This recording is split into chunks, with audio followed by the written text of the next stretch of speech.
तोटागुमड़ा grammar जड़े युवक मृतदेह उद्धार। गजपति जिला गोसाणी ब्लॉक गुरांडी थाना अंतर्गत एस राउतपुर ग्राम निकटस्थ रास्ता कड़े तोटागुमड़ा ग्रामर जड़े युवक मृतदेह उद्धार होईछि।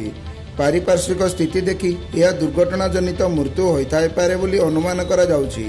सूचनारू प्रकाश जे तोटागुमड़ा ग्रामर 31 वर्ष हरिचंद्र मुनि नामक जड़े विवाहित युवक बुधवार दिन निज घर केउआड़े निज बाइक धरी चली जाइतिले।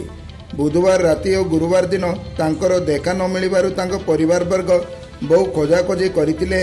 युवकंक कौनसी खबर मिली नथिला।